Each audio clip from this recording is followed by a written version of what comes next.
बीवी के कत्ल, लाश के टुकड़े और प्रेशर कुकर का इस्तेमाल दहला देगी रिटायर्ड फौजी की ये खौफनाक करतूत। दोस्तों, ये खबर हैदराबाद की है। एक रिटायर्ड फौजी अपनी बीवी का कत्ल करता है, मगर कत्ल करने के बाद उसे समझ नहीं आता कि लाश को ठिकाने कैसे लगाएं। तभी उसे एक खौफनाक आइडिया आता है। वो अपनी बीवी की लाश के छोटे छोटे टुकड़े करता है और फिर उन टुकड़ों को बारी बारी से घर के किचन में रखे प्रेशर कुकर में उबालता है। अगले 72 घंटों तक वो ऐसा ही करता रहता है। इसके बाद वो इंसानी जिस्म के उबले हुए उन टुकड़ों को एक लेक में ले जाकर फेंक देता है। इसके बाद की कहानी और भी ज़्यादा हैरान कर देने वाली है। हैदराबाद के मीरपेट इलाके का एक मकान चर्चाओं में है, खासकर उस मकान का वो किचन जिसमें बिखरे बर्तनों के बीच रखा एक बड़ा सा प्रेशर कुकर देखकर कौन कह सकता है कि उस साफ सुथरे कुकर में अब से चंद रोज पहले खुद उसी महिला के शरीर के टुकड़े को उबाल दिया गया, जो कल तक खुद इस कुकर में खाना पकाया करती थी। तेलंगाना की राजधानी हैदराबाद के उस मकान से सामने आई यकीन न आने वाली इस कहानी ने अब हर किसी को सकते में डाल दिया है। खौफ और जिज्ञासा से भरे लोग इस मकान को देखने आ रहे हैं और इसी के साथ हैदराबाद के मीरपेट थाने की पुलिस इस भयानक वारदात के सुराग तलाशने में जुटी है। एक ऐसा कत्ल जिसने दिल्ली के श्रद्धा वालकर मर्डर केस और मुंबई के सरस्वती मर्डर केस की यादें भी ताज़ा करा दी है। इस मकान में रहने वाली 35 साल की हाउसवाइफ पी वेंकट माधवी पिछले 16 जनवरी को गायब हो गई। मूल रूप से आंध्र प्रदेश के नांदयाल की रहने वाली माधवी की शादी 13 साल पहले गुरुमूर्ति से हुई थी। गुरुमूर्ति आंध्र प्रदेश के ही प्रकाशम जिले का रहने वाला है। 45 साल के गुरुमूर्ति ने पहले एक फौजी के तौर पर इंडियन आर्मी में काम किया और फिर वहां से रिटायर होने के बाद उसने अपने बीवी बच्चों के साथ हैदराबाद में सेटल हो गया। गुरुमूर्ति इन दिनों defence research and development organisation यानी DRDO के कंचनबाग सेंटर में एक सिक्योरिटी गार्ड के तौर पर काम किया करता था। माधवी और गुरुमूर्ति को 2 बच्चे भी हैं, यानी देखा जाए तो दोनों की ज़िंदगी खुशहाल थी। लेकिन सब कुछ अच्छा होने के बावजूद 16 जनवरी को माधवी अचानक अपने घर से गायब हो गई। माधवी फ़ोन पर अक्सर अपने माता पिता और रिश्तेदारों से बात किया करती थी, लेकिन 16 जनवरी को वो अपने घर से गायब क्या हुई, उसका मोबाइल फ़ोन भी स्विच ऑफ आने लगा। उधर नंदयाल में उसके माता पिता अपनी बेटी के गायब हो जाने से काफ़ी परेशान हो गए। उन्होंने अपने दामाद यानी गुरुमूर्ति से माधवी के बारे में पूछा, लेकिन गुरुमूर्ति ने उन्हें जवाब दिया कि उसका और माधवी का झगड़ा हो गया था, जिसके बाद वो घर से निकल गई है। इससे माधवी के माता पिता हैरान हो गए। वो लगातार गुरुमूर्ति से माधवी की गुमशुदगी को लेकर सवाल जवाब कर रहे थे और आखिरकार 2 दिन बाद 18 जनवरी को अपनी बेटी की तलाश में हैदराबाद की वेंकटेश्वर नगर कॉलोनी पहुंचे। वहां उन्होंने अपनी बेटी की गुमशुदगी की रिपोर्ट दर्ज कराने का फैसला किया। हैदराबाद आने के बाद पहले उन्होंने अपने दामाद से बात की और फिर तीनों ने मिलकर माधवी की गुमशुदगी की रिपोर्ट दर्ज करवाने में मीरपेट थाने पहुंचे। वैसे रिपोर्ट बेशक माधवी के माता पिता और पति के साथ मिलकर दर्ज कराई हो, लेकिन सच्चाई यही थी कि आखिरी बार अगर किसी ने माधवी को देखा था तो वो उसका पति गुरुमूर्ति ही था, क्योंकि माधवी अपने पति के घर से ही गायब हुई थी। ऐसे में पुलिस ने माधवी के माता पिता से सवाल जवाब करने के साथ साथ गुरुमूर्ति से भी पूछताछ करने का फैसला किया। गुरुमूर्ति ने पुलिस को बताया कि 16 जनवरी के दिन माधवी मकर संक्रांति की छुट्टियों में अपने घर नंदयाल जाना चाहती थी। वैसे तो मकर संक्रांति बेशक 14 जनवरी को मनाई गई, लेकिन दक्षिण भारत में ये पोंगल के तौर पर 4 से 7 दिनों तक मनाई जाती हैं। गुरुमूर्ति ने कहा कि वो नहीं चाहता था कि इस बार उसकी पत्नी मकर संक्रांति पर अपने घर जाएं और बस इसी बात को लेकर उसकी माधवी से कहा सुनी हुई और माधवी गुस्से में आकर घर से बाहर निकल गई। हालांकि बीबी के घर छोड़कर चले जाने के बारे में उसका अपनी तरफ से उसके घर वालों का कुछ न बताना और खुद भी उसे 2 दिनों तक ढूंढने की कोशिश न करना पुलिस को हैरान कर रहा था। ऐसे में पुलिस ने फिर से माधवी की गुमशुदगी को लेकर गुरुमूर्ति से पूछताछ करने का फैसला किया और इस बार पूछताछ में गुरुमूर्ति ने जो कहा उसे सुनकर खुद पुलिस का भी दिमाग घूम गया। गुरुमूर्ति ने कहा कि उसने अपनी बीबी की हत्या कर दी है और न सिर्फ हत्या की है बल्कि हत्या करने के बाद उसकी लाश को भी ठिकाने लगा दिया है। अब सवाल ये था कि आखिर गुरुमूर्ति ने महज चंद दिनों के अंदर ऐसा क्या किया कि माधवी की पूरी लाश को ठिकाने लगा दी। तो गुरुमूर्ति ने इसका भी जवाब दिया। पुलिस सूत्रों की माने तो गुरुमूर्ति ने बताया कि 16 जनवरी को ही उसने पहले माधवी से हुए झगड़े के बाद उसकी जान ली और फिर उसकी लाश को टुकड़ों में काट डाला।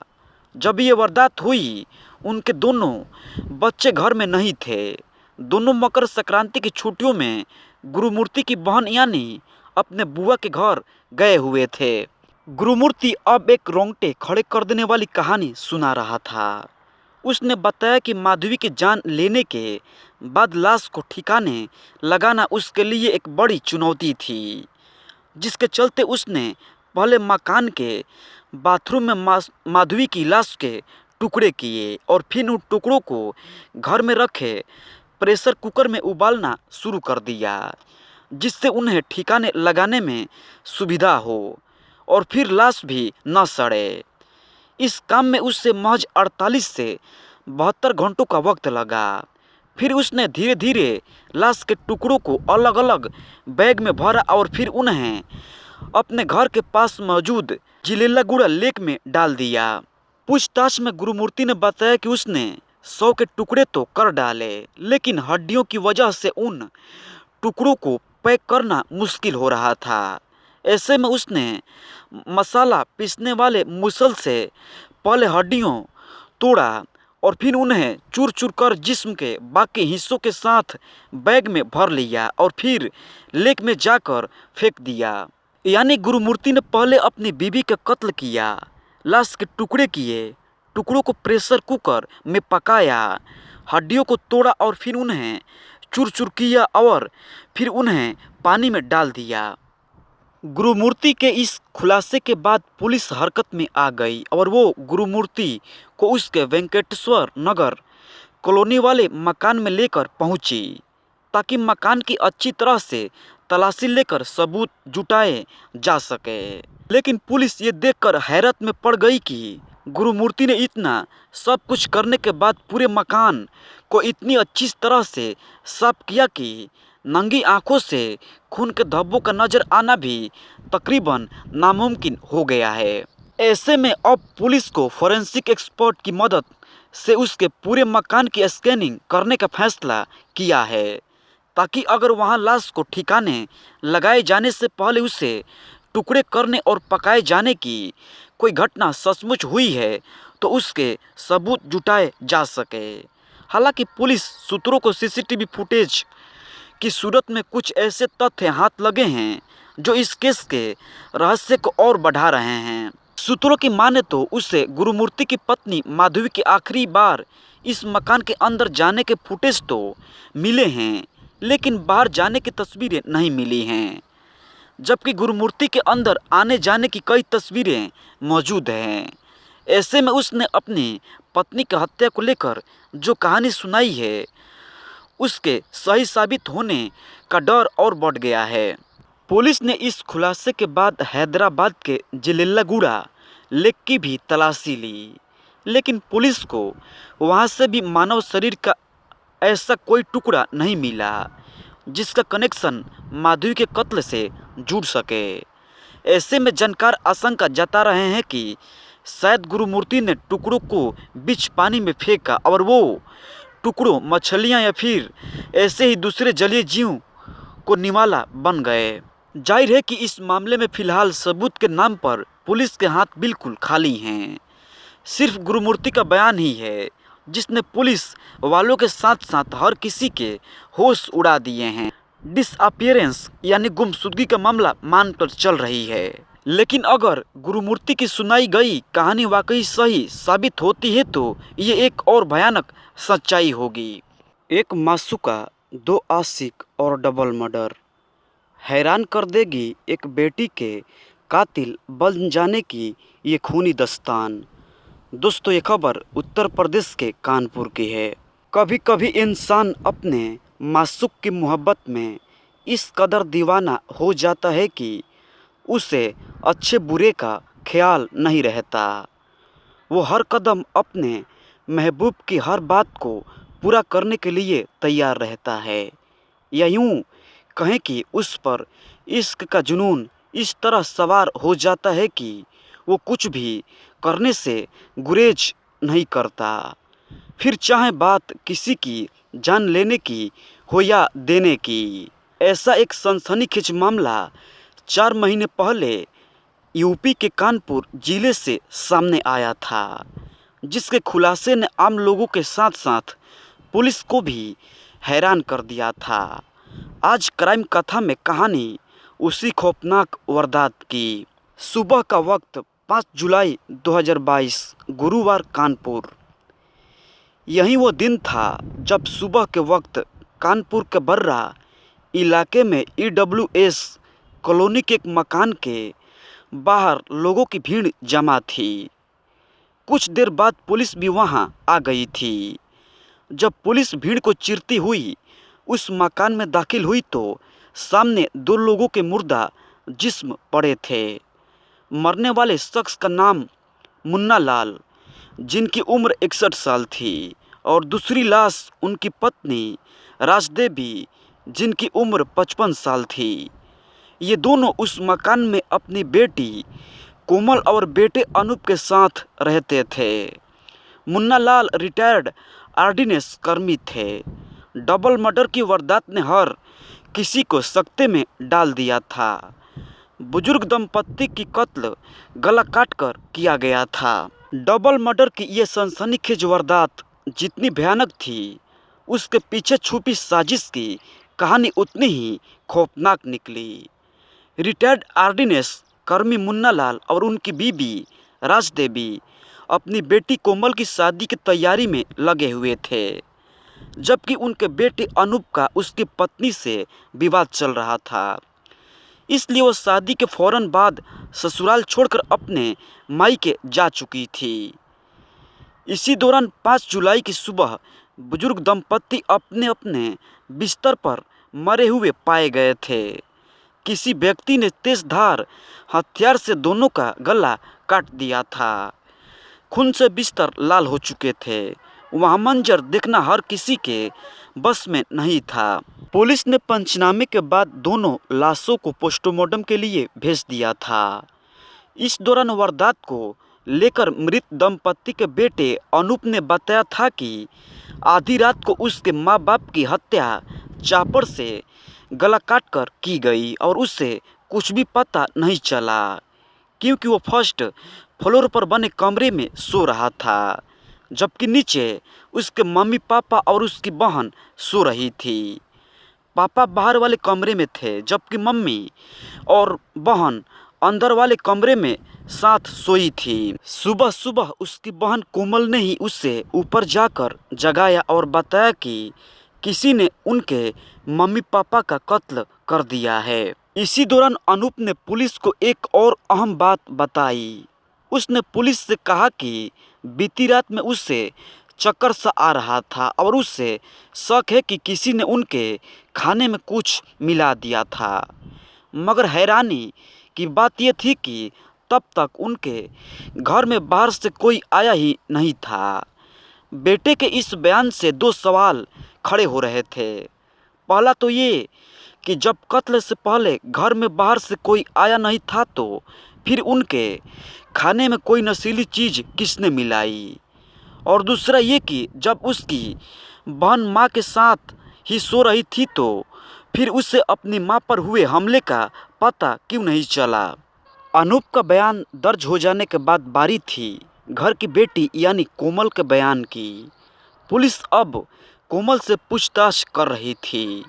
कोमल ने भी पुलिस को तकरीबन वही कहानी सुनाई जो उसका भाई सुना रहा था, यानी कातिल आधी रात घर में घुसे और उनके मम्मी पापा की हत्या कर चले गए, और जब तक उसकी नींद खुली तब तक कातिल वहां से दूर जा चुके थे। इसी दौरान कोमल ने एक नई बात और कही कि उसने 3 नकाबपोश लोगों को अपने घर से भागते हुए देखा था और इसमें उसके भाई अनूप का छोटा साला मयंक गुप्ता भी शामिल था। अब पुलिस ने एक बार फिर घर के बेटे यानी अनूप से बात करने का फैसला किया। असल में अनूप का अपनी पत्नी के साथ तलाक का केस चल रहा था और मुआवजे के तौर पर पत्नी और उसके घरवालों ने अनूप और उसके घरवालों से 50 लाख रुपए की मांग रखी थी। ऐसे में अनूप ने जो कहानी सुना रहा था उसके मुताबिक उसके माँ बाप का कत्ल उसके सालों ने ही किया था, यानी इस डबल मर्डर का पहला शक अनूप के सालों और ससुराल वालों पर भी था। साथ में अनूप के पड़ोस के ही एक दुकानदार पर भी शक जता रहा था और पुलिस ने इन्हीं इल्ज़ामों के मुताबिक अनूप के ससुराल वालों से पूछताछ भी शुरू कर दी थी। कोमल के बयान के बाद शक अनूप के एक साले समेत 3 नकाबपोश कातिलों पर था जो आधी रात चुपके से घर में घुस आए थे। ऐसे में पुलिस ने गली में लगे सीसीटीवी कैमरों की फुटेज देखने का फैसला किया, लेकिन फुटेज में कुछ अलग ही कहानी नज़र आ रही थी। फुटेज में 3 नकाबपोश कातिलों की जगह सिर्फ एक ही नकाबपोश शख्स खाली हाथ पैदल ही उनके घर की तरफ आता दिख रहा था और करीब 1 घंटे बाद वो पैदल ही वापस जाता भी दिखाई दिया, लेकिन वापसी में उसके साथ में एक बैग जरूर था। जाहिर है कि जब 3 नकाबपोश कातिल की जगह वहीं इकलौता शख्स कमरे में कैद हुआ तो शक इसी शख्स पर होना लाजमी था।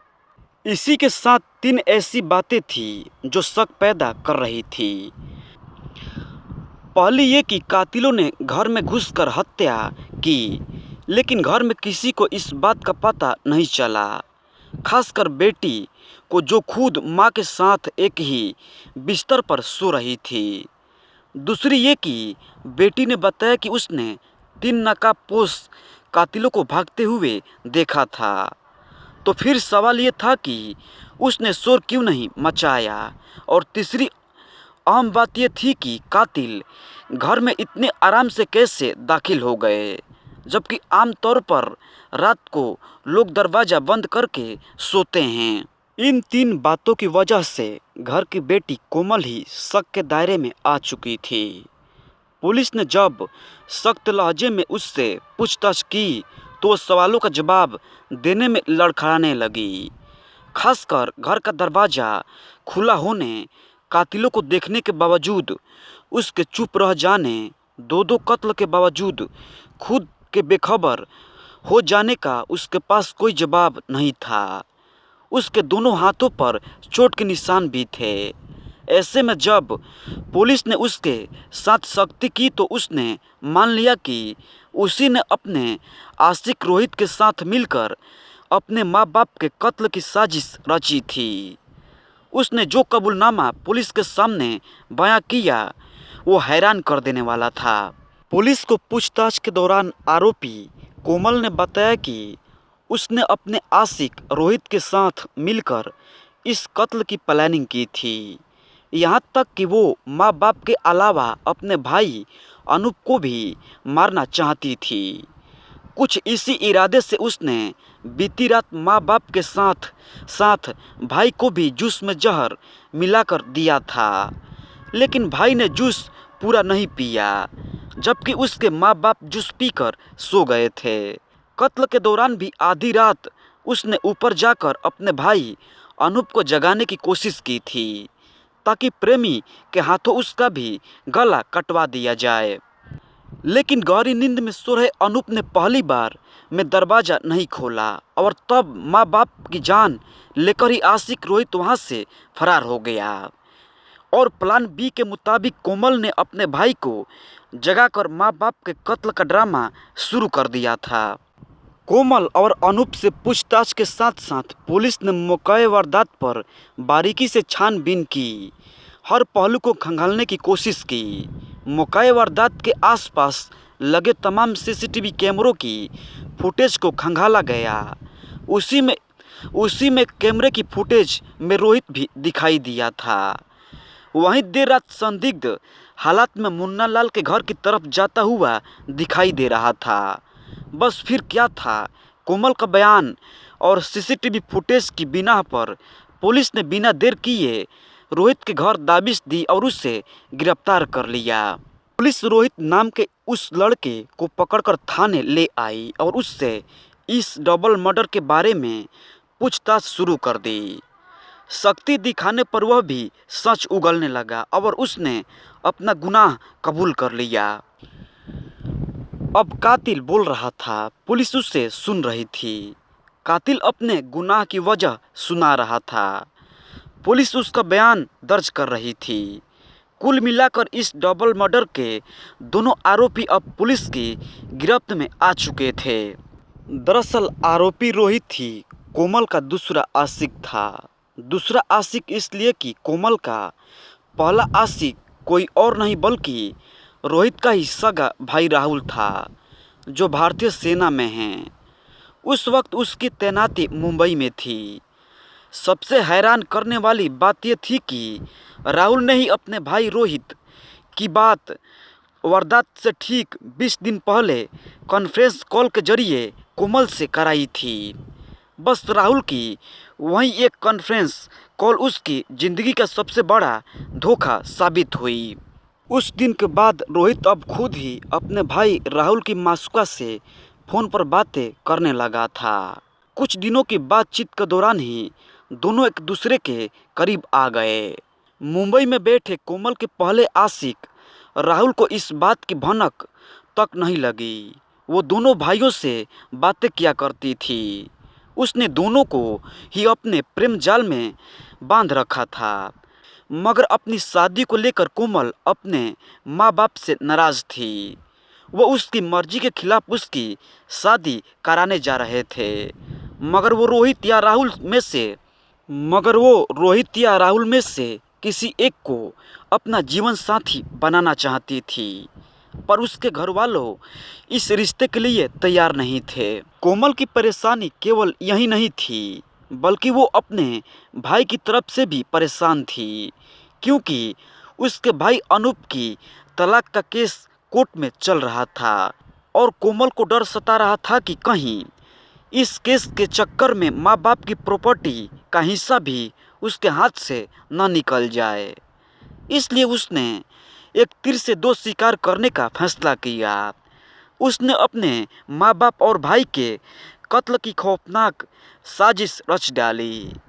अब इस काम को अंजाम तक पहुंचाने के लिए उसने अपने पहले आशिक राहुल के भाई और उसके दूसरे आशिक रोहित को भी अपने प्लान में शामिल कर लिया। कोमल पूरा प्लान बना चुकी थी, जिसे 5 जुलाई की देर रात पूरा करना था। लिहाजा रात में जब कोमल के घर में सब सो गए तो उसने दबे पांव आकर घर का मेन गेट खुला छोड़ दिया। इसके बाद प्लान के मुताबिक कोमल का दूसरा आशिक रोहित तेजधार हथियार लेकर मौके पर पहुंचा और उसने पहले मुन्ना लाल और फिर उसकी बीवी का गला रेत कर उन्हें मौत के घाट उतार दिया। लेकिन खुशकिस्मती से कोमल के भाई अनूप की जान बच गई। पुलिस को इस डबल मर्डर की तफ्तीश के दौरान पता चला कि कोमल को अब से कोई 24 साल पहले मुन्ना लाल और राज देवी ने अपने एक रिश्तेदार से गोद लिया था, यानी वो उनकी गोद ली हुई बेटी थी। यही वजह है कि उन्होंने कोमल को गोद लेकर बड़े नाजू से पाला था। लेकिन उन्हें क्या पता था कि एक दिन उनकी यही बेटी उनके कत्ल की वजह बन जाएगी। आगे की छानबीन में पुलिस को पता चला कि इस दोहरे कत्ल में कोमल और रोहित के साथ साथ मुंबई में तैनात कोमल का पहला आशिक राहुल भी शामिल था। उसी ने कोमल को जहर का इंतजाम करवा दिया था। यही नहीं, उसी ने अपने भाई रोहित को हत्या में कोमल की मदद करने के लिए कोमल के घर भेजा था। हालांकि कोमल के साथ साथ दोनों भाइयों को रिमांड पर लेकर पूछताछ करने के बावजूद पुलिस अब तक ये पता नहीं लगा पाई है कि आखिर राहुल ने कत्ल के लिए जहर का इंतजाम कहां से किया था। कोमल की साजिश के मुताबिक माँ बाप और भाई को जूस में जहर मिलाकर मारने के बाद इसे आत्महत्या का रूप देना था। इसी इरादे से उसने अपने माता पिता के मोबाइल से खुद को एक आत्महत्या जैसा मैसेज भी भेजा था। वही से भाई के वैवाहिक विवाह के चलते तीनों के आत्महत्या कर लेने का केस बना देना चाहती थी। लेकिन जब जहर से तीनों की मौत नहीं हुई तो कोमल और उसके दूसरे आशिक रोहित ने पहले तो गला रेत कर कोमल के माँ बाप की जान ली और फिर भाई के ससुराल वालों को कातिल बताकर मामले को उलझा दिया। मगर इससे पहले कि उसकी साजिश कामयाब होती, दोहरे कत्ल का भेद खुल गया और कातिल बेटी का राज खुल गया।